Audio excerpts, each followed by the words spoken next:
Welcome to Biz Dev Live. I am so excited to be speaking to Furkan Karayel today. We're going to be talking about inclusive intelligence. We're going to be talking about diversity and inclusion. And I know for some people, you hear diversity and inclusion, and you're like, oh, this again, or if you haven't heard of it, like, what does that mean? But hiring people and bringing people into an organization is a big deal. There's a big investment. And do you have the right people, the right advisors, the people in place to make your business succeed? Do your folks fit together in a way where they complement each other? The skills, the talents, the different backgrounds that you can bring together. Is there diversity in your hiring process? These are all important questions for an entrepreneur. If you're going out and hiring the first person you find, you're probably doing it wrong. And so we're going to talk about that and more today with Furkan. Stay with me. We'll be right back after the Biz Dev Live theme. Biz Dev Live, Biz Dev Live, weekdays at 11 Eastern Time, live. Biz Dev Live, Biz Dev Live, weekdays at 11 Eastern Time. Leadership and motivation, empathy and inspiration, Biz Dev Live, Biz Dev Live, business development, not even selling it. Biz D with C, brought to you by Cameron T, Biz D with C, brought to you by Cameron T.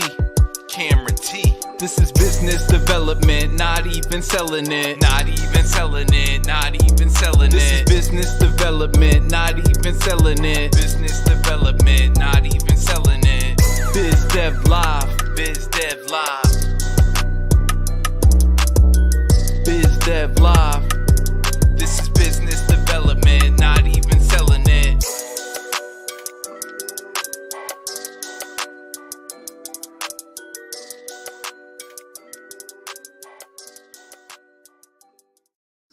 So Furkan Karayel, author, speaker, lecturer. Furkan Karayel is a multi-award winning diversity and inclusion speaker and author of the best-selling book, Inclusive Intelligence. That's what we're going to be talking about today. Inclusive Intelligence, how to be a role model for diversity and inclusion in the workplace. Furkan lectures at the Equality, Diversity, and Inclusion Master's Program at Dunn. Oh man, I should have practiced this with you, Furkan, before we go on. Dunn Laoghaire Institute of Art, Design, and Technology. She'll correct me when she comes back on. Her passion is leveraging women in tech leadership, diversity, empowering female founders globally, based in Ireland, but coming to us from Austria, Vienna today. Furkan founded Diverse In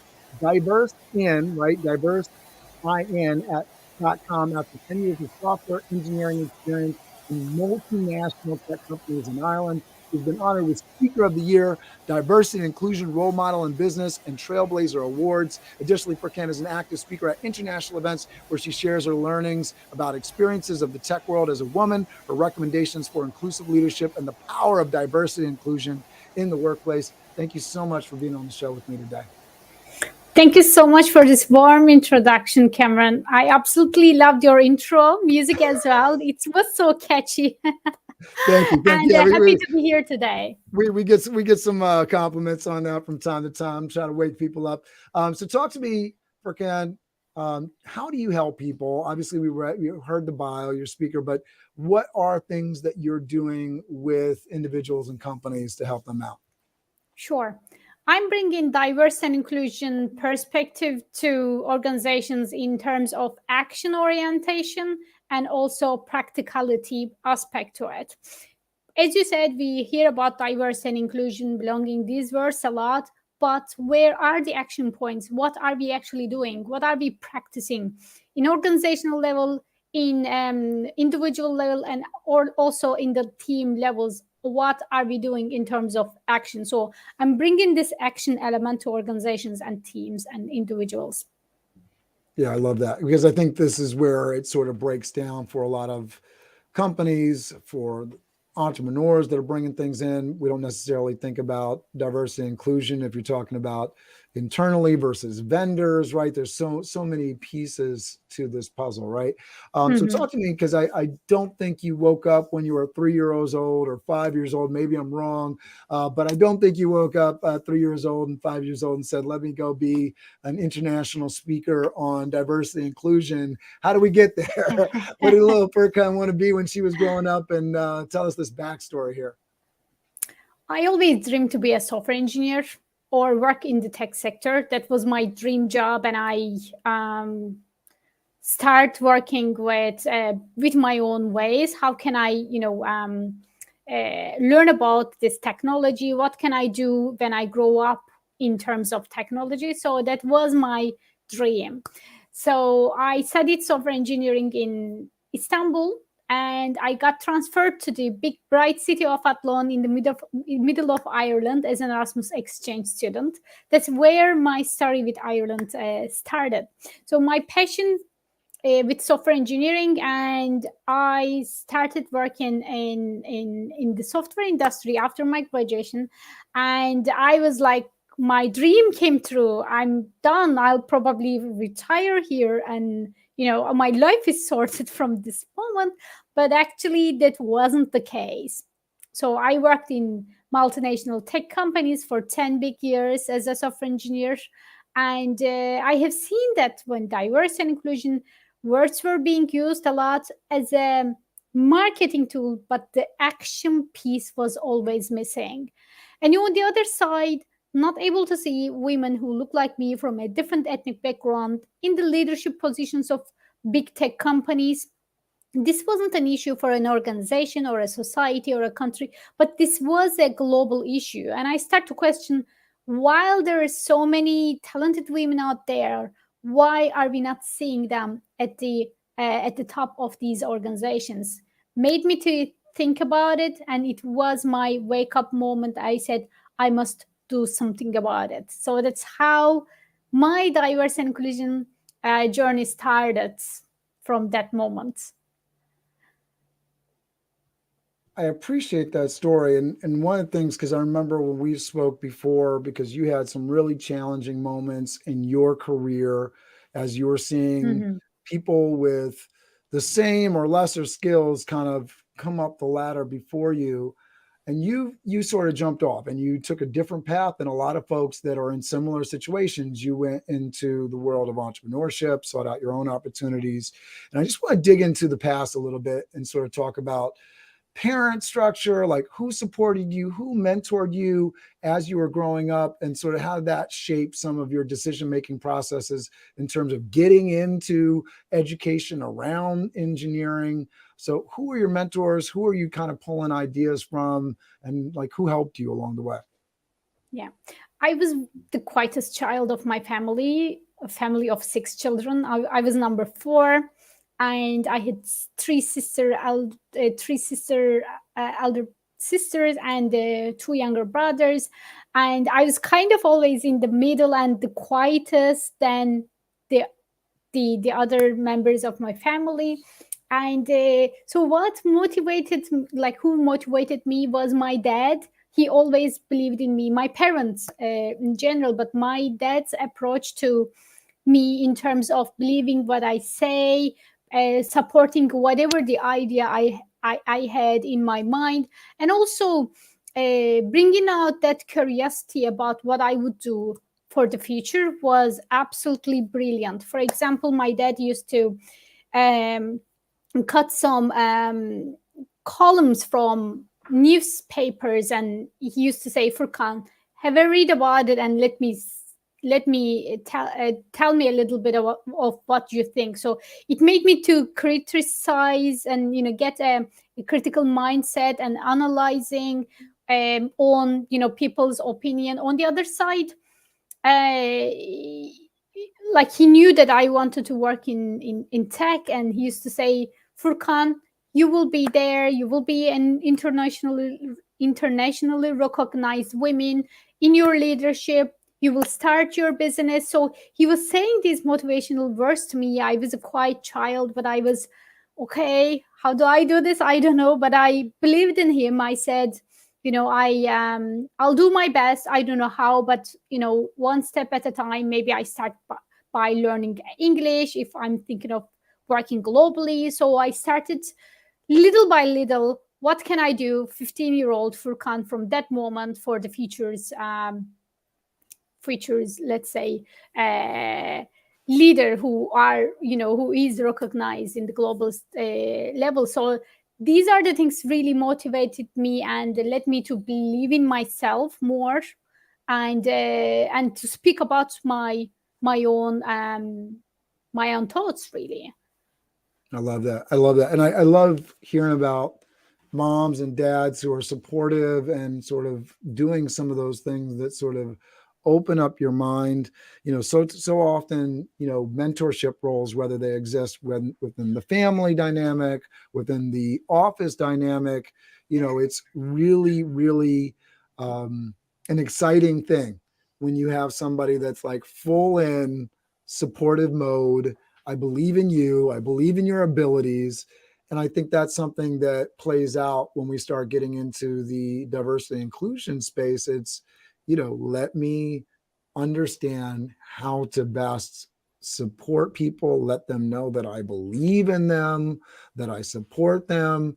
And going back to your story, right, we're seeing some of the challenges that happen when people don't believe in you and they don't support you, and potentially somebody that could have rocked it, you're losing, right? You're losing because you have put them into some category or box that doesn't fit your already pre-existing concept of what somebody who's professional or a leader or really good in tech looks like, right? So tell us a little bit about your experiences. I know some of them left a real bitter taste in your mouth, but obviously that is the reason that you sort of saw such a need to sort of work in this space. So talk to us a little bit about those experiences. Yeah. The first thing I've seen working in organizations, like as I mentioned, not able to see women who look like me was the biggest thing. On the other side, when organizations are really looking at diverse and inclusion and not including you on this journey, maybe you would like to contribute there, but your voice hasn't been heard. That was one of the things that, if an organization is, from outside, visibility looks like, oh, they are very much a diverse and inclusive workplace, but the inside story is completely different. So I worked with some managers in my roles, but they didn't have an inclusive mindset. That wasn't intentional, so it was unconsciously, and I knew that because the intention was good, but the inclusion wasn't happening. For example, I give you an example of, like, I was fasting in Ramadan. That was the first day of fasting for me, and to bring the employees' mood level up. The sun is outside, and they invited an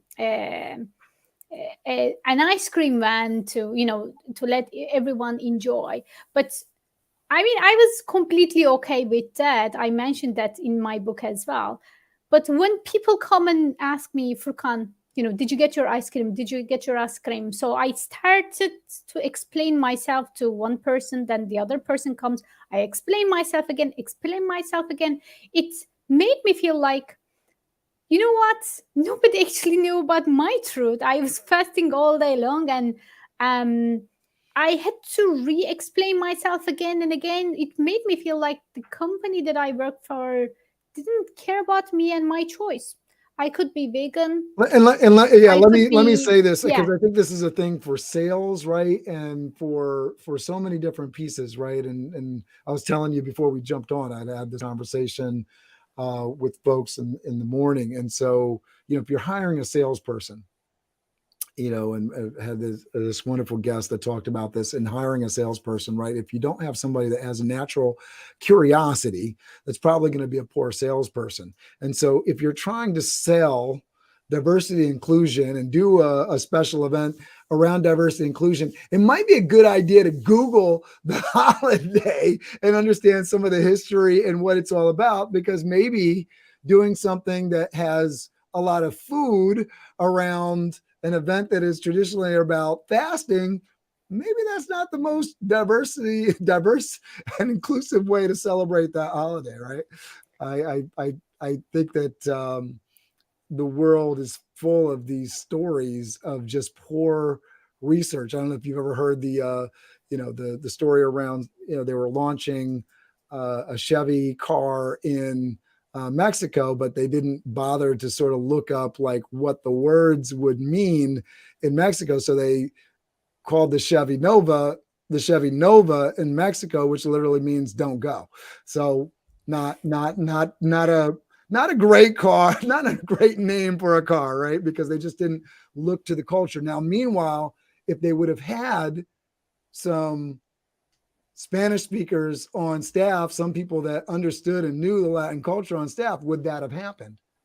Probably not, right? And so that's always a big diversity inclusion story that's brought up, right? If you have people on the team that are of the culture, right, then you're not going to run into some of these very silly, simple kinds of issues. And especially if you empower them to speak up, because it's not enough just to have them on the team. You have to give them a voice, right? I think, Cameron, like there are so many things that sometimes we miss, sometimes we don't know about. I completely understand this. So what I was expecting there was a communication channel. So instead of like setting one day, maybe they could ask, does this okay for everyone? How does it, how does it sound for everyone? Things like this, so that maybe I go and I said, could we do it a bit one day earlier or something like this? While it was set, I'm not, of course, not battle anybody's ice cream day, obviously. But if I was, or everyone was asked to bring some preference or bring some building that communication trust, and if somebody would have asked the question, it would have solved it real fast, right? Yes, that works again on the other side as well. Let's build let's say team engagement activity, and you go there and you end up seeing that there's no vegetarian option. I'm not even saying vegan. There is no vegetarian option. You end up being there, people are enjoying, and it was a dinner, you ended up going there and you can't eat.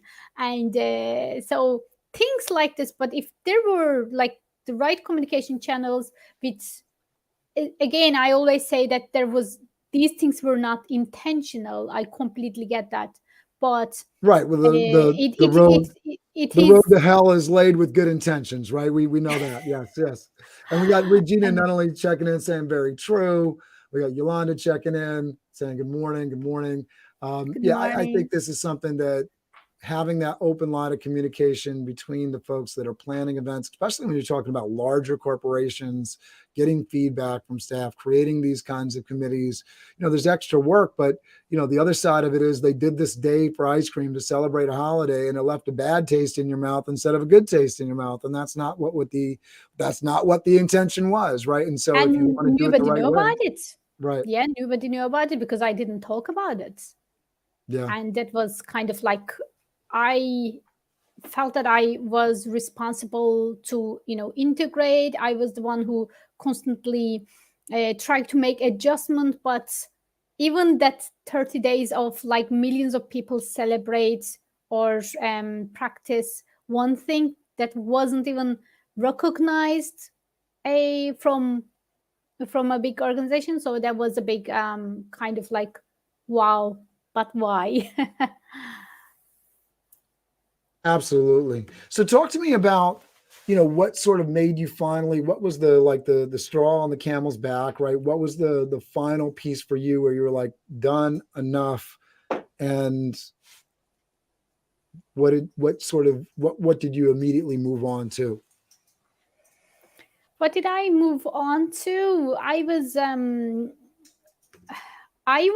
think, looking for ways, like, while there were so many people with different ethnic background, with different sexual orientation preferences, so I start to question how we can actually make one or two little, maybe practical things that will be uh, building more inclusive and respectful workplaces. So that always stayed with me for such a long time. And what I've seen, the action piece was completely missing. And I said, I'm going to bring corporate leaders and community leaders together to work on solutions to provide to organizations. So because, like, you can't do it alone, you only look at it from one perspective, and there are so many perspectives to diversity and inclusion, and they all are unique, and they all need to be, appreciated and counted. So I brought up a team of experts together to work towards action-oriented diversity and inclusion in Ireland and outside of Ireland. And so I imagine you had started putting some of this stuff together before you left your corporate jobs, right? Well, I had ideas, but I haven't, the business shape from the first day that you intend to do something. So it's shaped on the way, definitely. Yeah, and the reason I was sort of bringing it up is because, I think a lot of people may, very much to that point, the time to start building your network is, for me, and I've talked about this in the hiring process, you can start hiring when you are really desperate and in need, or you can start hiring before you need somebody. And certainly when we're talking about having good hiring practices, giving yourself time and runway to get where you need to go is a lot better for being able to interview more candidates, bring more people into the process, look at more vendors, right? And do all these things. So start building that network now, because you never know when you're going to need it, right? And Regina says, it seems diversity and inclusion intimidates people because it requires a change or exposure to something different. And I think that's a really interesting comment, because, for a lot of things, like just celebrating special holidays, you really are a Google search away. I mean, we live in a time when, go back 50 years, right? Or even not even 50 years, go back 30 years. And if you wanted to learn about a holiday, you would have to go pick up a book at a library or go speak to somebody of that culture, and then sort of, okay, well, that's one person's perspective. Now I got to go find somebody else. But now you can go find, 1,000 different perspectives, and certainly a general listing of what a holiday and the history of it is online from 2 or 3 really good reputable sources, all at the, your fingertips. So, you can take out your cell phone and find the history of a religion or a culture, and certainly be more knowledgeable than you were a minute ago. So there's really not a big excuse for not knowing anything or doing something that's really, kind of fall on your face flat, no exposure. And then I think, what Furkan was telling is like, and then the next step, actually talk to the people that are of that community before you go and, put together an ice cream event for Ramadan. Good idea.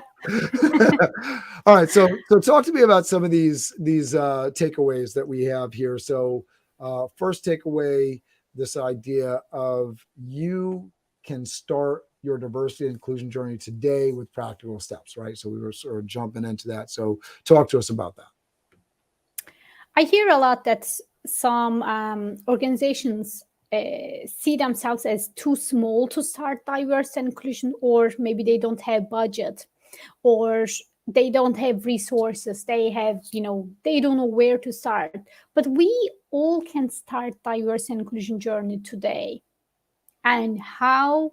With the practical steps, with small steps that I'm talking about in different topics of diversity and inclusion, or employee engagement, inclusive leadership. We can all start from today, and there are many ways of doing it. Again, so just to make it clear that we can all start it from today. Absolutely. And in terms of like you're putting together a plan. You're a solopreneur, you're a small business, maybe you're a mom and pop shop on Main Street. And I see it, I see it, in lots of restaurant chains. You can sort of see when they haven't paid any attention to diversity and inclusion in their hiring practices. And for me, and you can point out examples and things that you've seen, Furkan, but for me, if I walk in and everybody is the same shade, maybe even the same sex, right? I'm immediately seeing that diversity inclusion isn't in place. Now, I can see that in a McDonald's. I can also see it on a board of directors, right? If everybody's male, if everybody's white, that tells me nobody's caring about bringing any kind of diversity or inclusion into this company. Nobody's looking to make sure that the board of directors, right? And we have a similar problem in a lot of government organizations, right? The enormous majority will be of one gender, one color, one sort of kind of background, right? And you can see it when you walk into a store and, it's all female Latinas or all female Black women or all, right, depending on where you're going and where you're at, you're seeing that they've just sort of stuck to this. This is what this role is. This is who we hire for this piece. And what I've seen from experience happen is no matter what that environment and what level you're at, you bring somebody else in and then everybody's sort of giving them the like, well, they're different, they don't fit into this culture, but that culture's not been created to optimize the organization. It's there to support the people that have their spot and don't want to give up their power, right?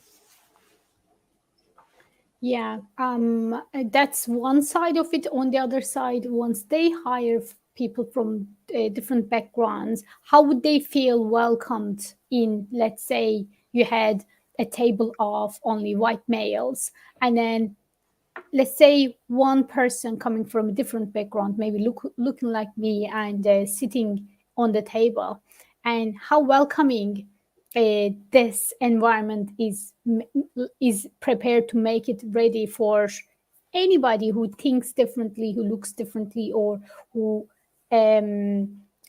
have different backgrounds. So that's a very key point as well, because what I see, organizations sometimes only focusing on diversity but not inclusion, or waiting with the inclusion to be at the end. So then whatever the investment they have, it's going into hiring people from diverse background, and then they don't stay, they leave, they don't invest into inclusion, and that is not sustainable. So Yeah. I think thinking of these two elements together makes sense, that yes, we are hiring talents from different backgrounds, but are we including them? In what way are we doing to make this a welcoming place for them? Yeah, absolutely. And what are some of the things beyond, events and asking people about those upcoming events? What are some of the things that you're suggesting to people as they're hiring in and they're getting different people into the organization? What are some of the steps that you're telling people this is what you need to do to make somebody feel comfortable? First of all, for people's motivation for a job is completely different. Somebody stay for maybe a well-paid job, the benefits. On the other side, some people's motivation is they feel valued there, they're recognized. So understanding their motivation for this role, what makes them unique there, and how do they feel there, is super important. For example, in my surveys, what comes out is recognition is one of the most important. Being recognized of the work that they do is one of the biggest things people are looking. That doesn't matter if they are entry level or manager level or senior level. So it's actually very simple to build a rewarding culture. So in my book, I mention as well why not we include one day, maybe Friday afternoons, for people in the office or wherever we work, to thank people who worked with us, who helped us to get the work done this week. Having them, a dedicated maybe 10 minutes time, open, internally open to teams who helped me to get my work done this week. Thank you. And then, this becomes a culture. When people see that they are recognized, their names mentioned, their work has been a value to others, they are more likely to help more. They are more likely to share more. And also, once we do this, it becomes contagious. So little activities like this, dedicating time for recognition and thank you for the week of the work completed. So this is one simple way of implementing it. And I remember I worked in an organization. I worked for 5 years, and I remember there was only one time that I was thanked by the hire manager through an email, and I still remember that. And why are we so mean to make the people that we all work every day not see that appreciation the work that they put? Yeah, it's got to be made a priority, right? And so if it's not a priority, if it's not a part of your systems and processes, I know I get lots of compliments for the staff that I send out, waiters and bartenders and chefs in Westchester and New York City. And part of my process when we get those thank you letters, because since the emails are coming to me and not to the staff directly, in order for the staff to see it, I have to create a separate email and forward it on to them. So, when times are busy and I fall into the same trap, right? There may be a customer that absolutely praised, somebody, was so thankful that so-and-so came to their party. But unless I, as the leader, take the moment to share that with the staff, they don't get that positive feedback.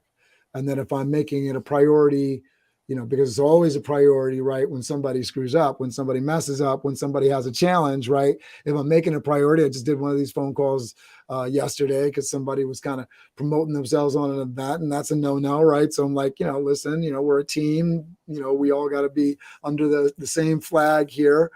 But if you don't make it the same priority or a higher priority to tell people when they're doing good, what are you saying you care about, right? What are you saying that is important to you? And I certainly care about my staff doing a great job. And that's what I want to emphasize. I don't want to emphasize the no. I want to emphasize the yes, do this more, right? And I think and I think that, these are positive things that are just a part of creating a great business culture that don't have anything even to do with diversity and inclusion. They're just things that you do to make your organization more positive. And certainly you want to do that to make sure that diverse members of your staff feel fulfilled, right? Yes. And as you said, being intentional is super important. And once you prioritize little activities like this, it becomes contagious, and you learn, you reflect, you sometimes change. Maybe your idea didn't work, you change. So it's all matter of starting today, and then the sooner you begin, the further you go. It's all about starting something, saying maybe you have no idea what to start on diversity and inclusion, but why not bringing your team together and saying, let's come up with a vision. Let's come up with some practical actions we can do, that we can inject as habits in our team, that to include all of us in a better level. So everyone will have a saying. Maybe let's make this anonymous so that people will get their mobile phone, people will tell something to you, then the answers will appear on the screen so that you don't know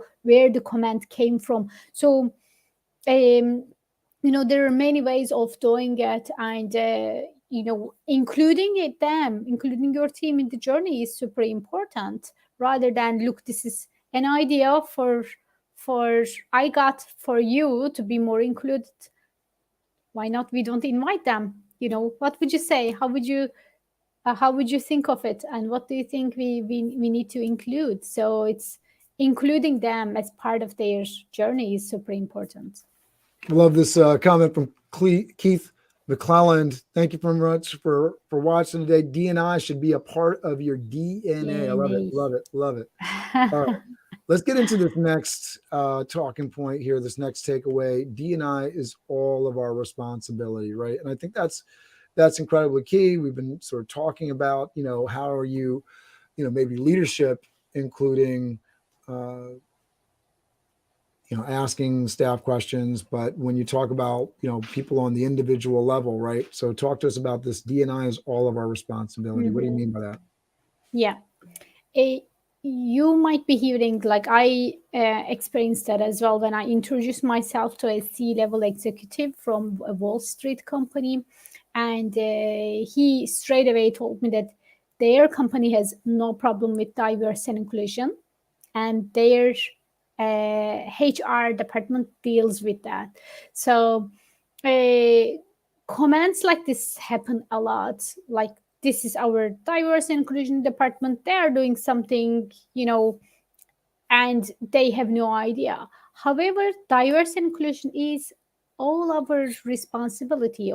We have that all accountability on us to make our teams as healthy, as inclusive as possible. It's not someone else's work, but we must take that accountability on us to make the change that we would like to see happening. So that is the message that I also give in my book as well. You know what? You don't have to be a leader. You don't need to be leading a big team, but we all make that happen and make the change happen for the better. And if we work on this together, it's even better. So the message is, yeah, you can do it as well. And it's a matter of maybe introducing small steps to your team that will hopefully bring your team to a more inclusive shores. I love that.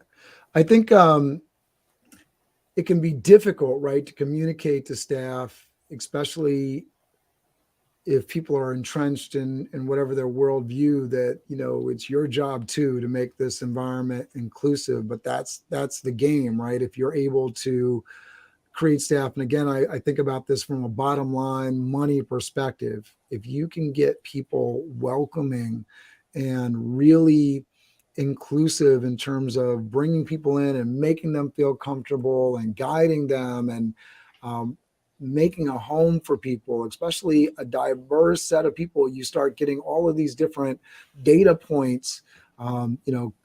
Still, yes, we have computers and they're awesome and everything, but there's nothing that beats the human mind for creating connections and creating ideas within an organization. And if you're actually able to take full advantage of that, full advantage. I mean, one of the things that's sort of been incredibly cool to me about running an organization is when somebody comes with a good idea. And sometimes people come with ideas. I've been doing my particular business for a while, and you're like, you don't want to be negative, you don't want to shoot stuff down, but you've been there, you tried that. But then somebody comes with an idea.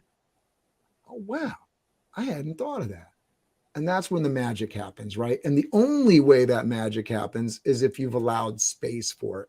If you've made somebody feel comfortable, one, so that they feel comfortable actually bringing their voice to the picture, which means when they do have that idea that, we've been there, done that, don't knock them in the head. Don't, shout them out and embarrass them. And, well, Roger said that last week and it failed. And oh, that's a good idea. We've been down that road before. Thank you for bringing that up. It's a great thought. We've had it. Let me know your next idea, because I'm sure it's going to be the one that works, right? And so making people feel positive, giving that compliment, right? Such a big deal, because when people come up with an idea, that saves you time, that saves you money, that opens up a new door, opens up a new opportunity. It's such an amazing thing for your business. Yeah, absolutely. And people love to, if their ideas are counted there, even repeated, and they feel valued. They feel like, yeah, my idea is taken into account. Doesn't matter if it's implemented or not. This is a way of appreciating ideas, recognizing the work, recognizing the creativity, recognizing sharing, and sharing is caring as well. So if they don't care, if they are closed psychologically, they are not feeling welcome, they don't bother sharing. So by sharing the idea, by sharing the feedback, that means that they care about this organization, they care about this team, and Yeah. they would like to make it better with their idea, so that they are sharing this idea with you. So giving that psychological safety to them is super important. And it doesn't, like tick box exercise. Yes, psychologically safe. It's a spectrum. It's not black or white. And it's interchangeable. One day somebody feels more welcome, somebody psychologically feels safe. On the other side, some days in some different teams in the organization, maybe they don't feel that safe. So taking all these into account, and maybe 90% of my team would be feeling psychologically safe, but somebody wouldn't be feeling as safe as them. So taking all these into account, and it's a working progress. It's a matter of starting the conversation. Yes, how can we make our team more psychologically safe, getting their opinion, hearing their opinion, listening, active listening. I don't know. Active listening is something that we talk a lot, but we don't appreciate it more. But when people are understood, listened, they feel valued. Absolutely. And Yeah. it's matter of injecting these habits in our team, that people are listened, people are feeling safe, or people can freely talk about their feedback, their ideas, and they are valued. They are counted as someone else's idea in the team. They value the same. Yeah. And if you don't have great, if you don't build time, right? And so I think, it always gets down to, well, we don't have the time for this. And so I think the priority thing, it's always an amazing thing, right? We have time for what we make a priority. And so if it's not a priority and you don't have time for it, that's clear, right?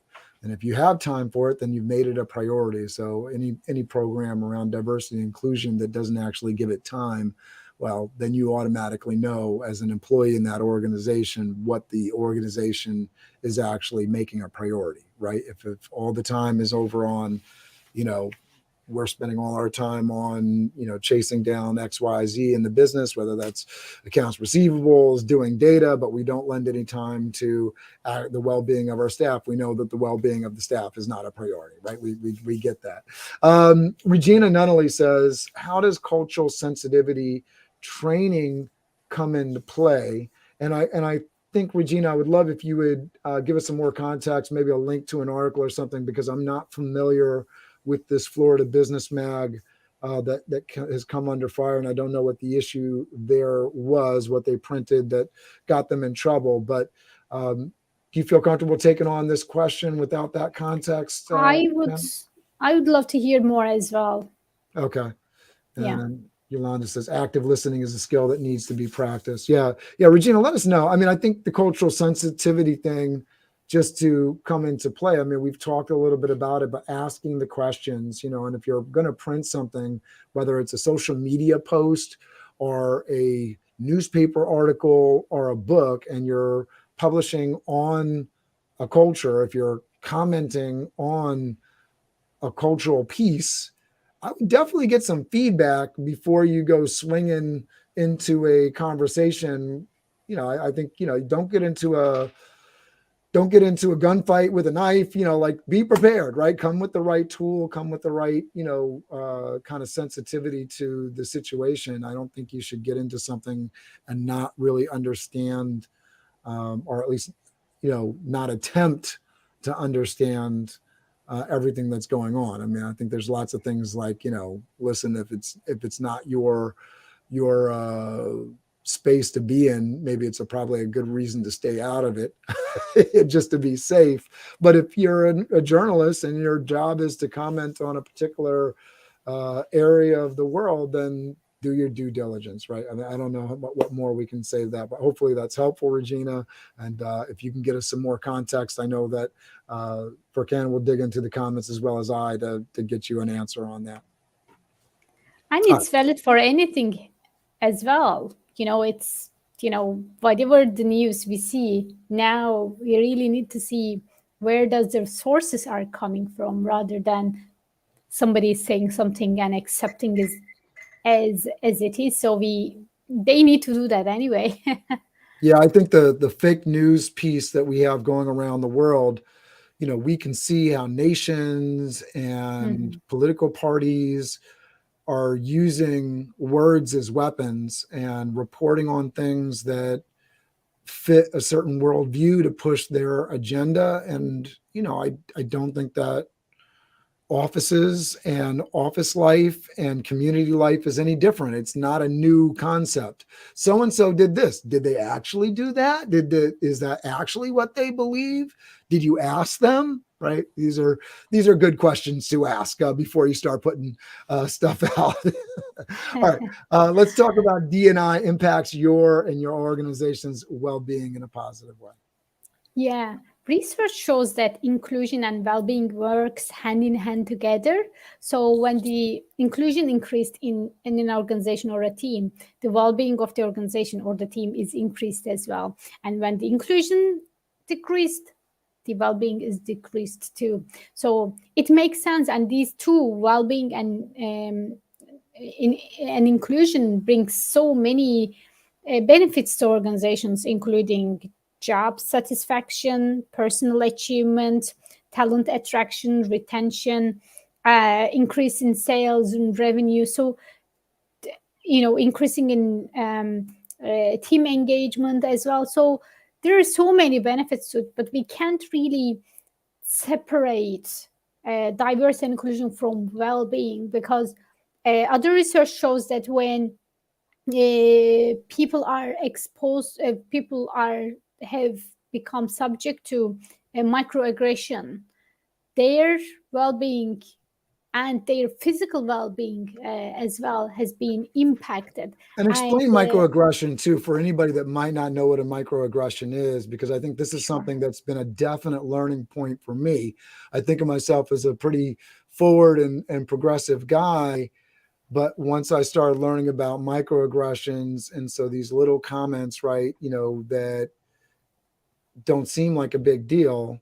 And I've often heard that from staff. Oh, they said this, but it wasn't a big deal. Well, the stuff adds up, right? And so talk to us a little bit about microaggressions. I explain it to you in very simple terms. For example, stereotypes. We hear stereotypes, grouping people based on one thing. For example, they say, as an example to stereotyping, women are not good drivers. That's something that we hear often, a lot.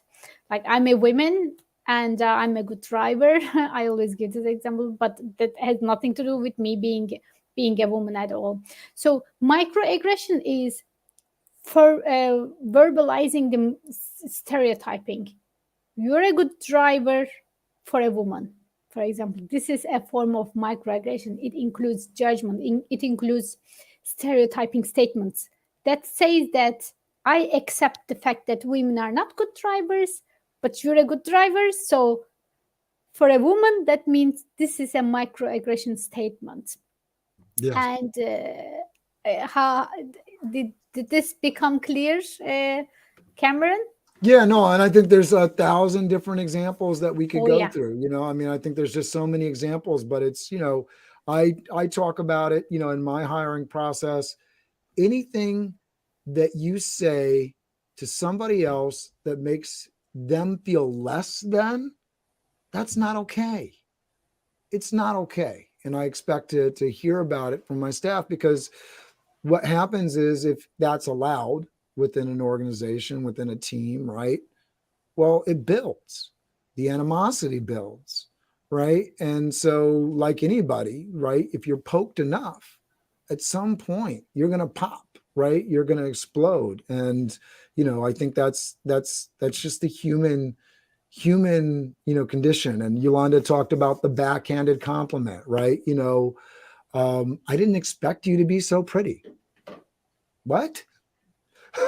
Like what do you mean? Like where are you going with that? And it could be somebody's humor or something like that. But these are things that make people feel uncomfortable. And so if you have a compliment, a compliment that feels uncomfortable, keep it to yourself. But just if you don't know how to give a compliment in a way that you would enjoy, right? It's probably a good sign that you probably shouldn't say it. And I don't want to scare people off from giving compliments, but when you have males that are giving females compliments, which is a common thing in the industry, although it can go both ways. But when a guy's like, "Oh, you're so beautiful," if that's a comment that would sound weird coming from another male to your mother, to your daughter, maybe rethink giving that compliment. "Oh, you look amazing today. I love your outfit." That's probably okay. You'd probably be okay if somebody said that to your mother. You'd probably be okay if somebody said that to your daughter. "You look hot in that outfit." Maybe not, right? Maybe that's a step too far, right? So just sort of using different things as your guide. I don't know if you have some better examples than that for Cam, but those are things that have stood out to me. I have some examples. What I used to get, "Oh, that's a lovely, dress. And is this a traditional cloth in Turkey?" That's kind of the question. Like, this is fashion. I mean, this is like whatever is like you wear. The comment is like linking to your background. Is this a common or traditional dress? It's like it has nothing to do with that. And so this is a form of microaggression as well. So while it tries to, I don't know, compliment, is this a traditional? So I mean, I'm not there to teach my tradition.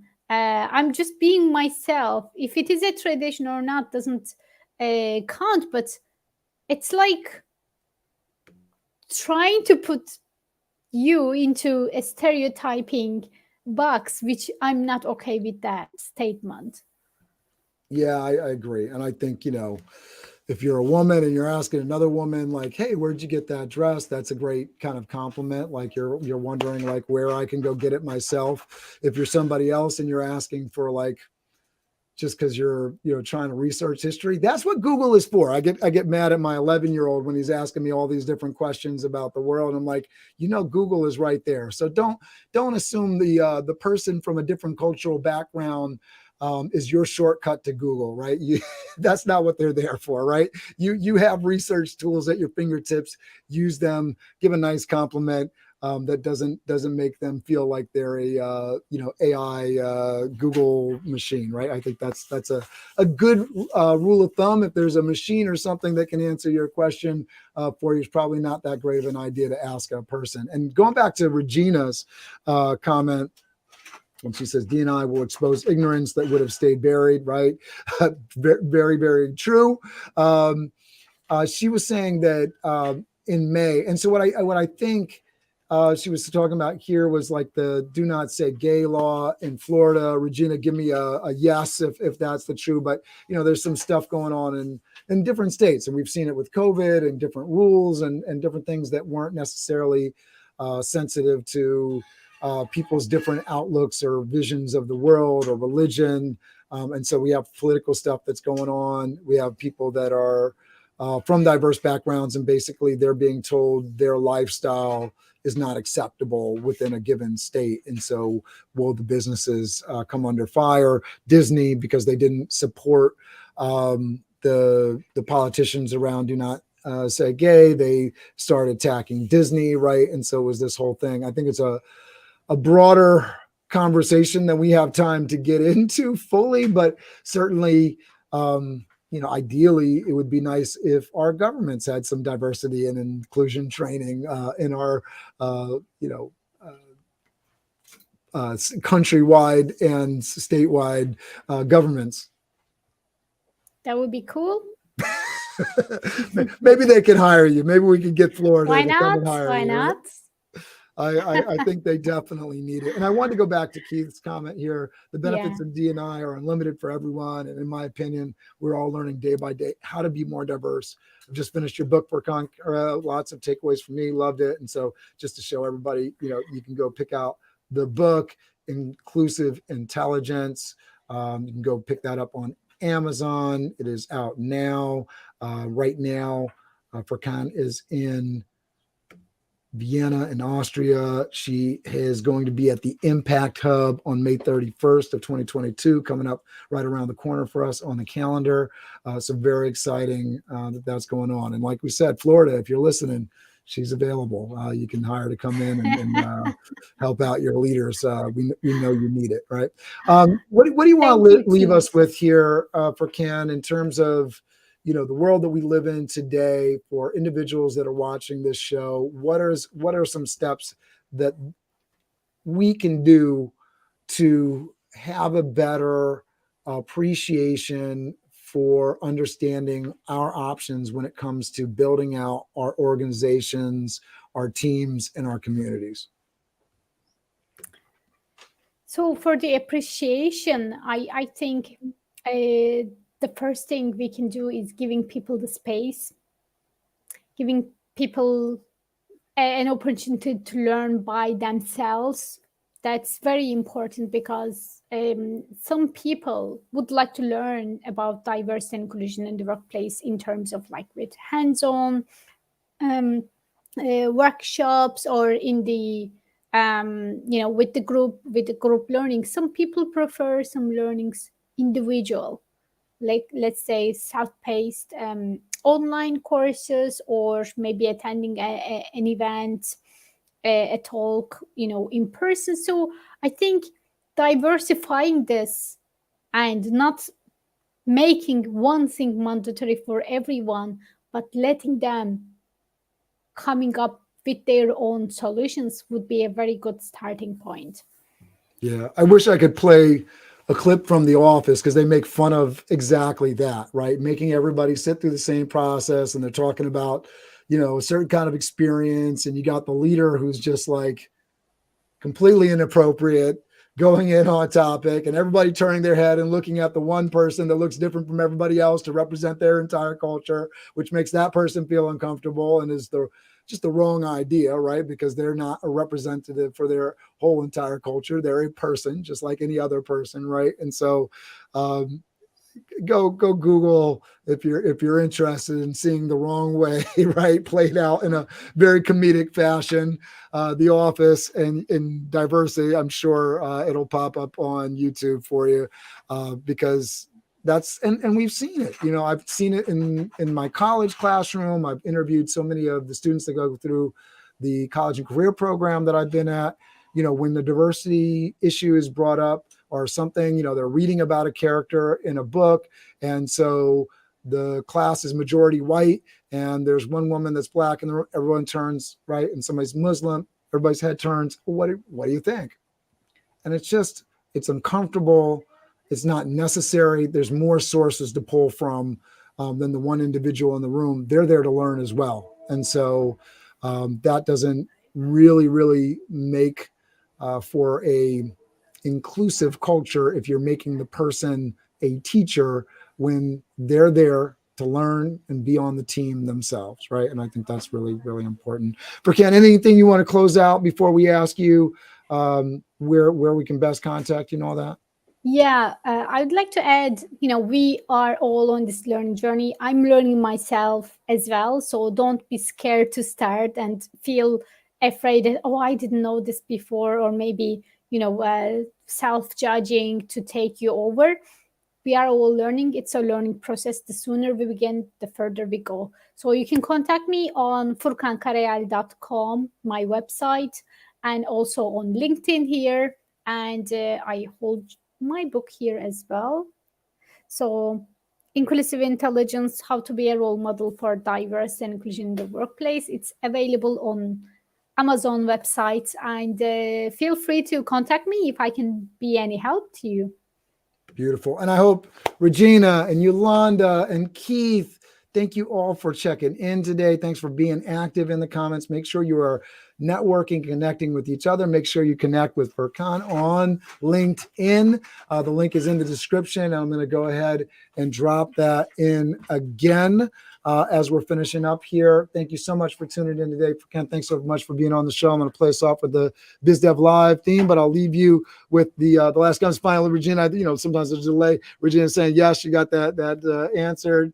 And she says, thank you. Yolanda says, thank you for this conversation. So appreciate you. Close this out here.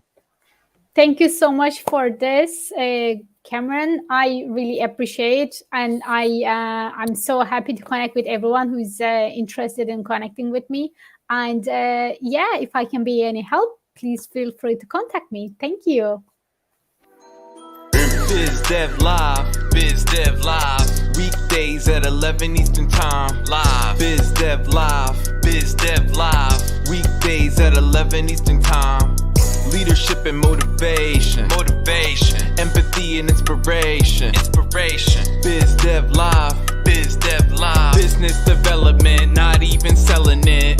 BizD with C, brought to you by Cameron T, BizD with C, brought to you by Cameron T. This is business development, not even selling it. This is business development, not even selling it. BizDev Live, BizDev Live, BizDev Live.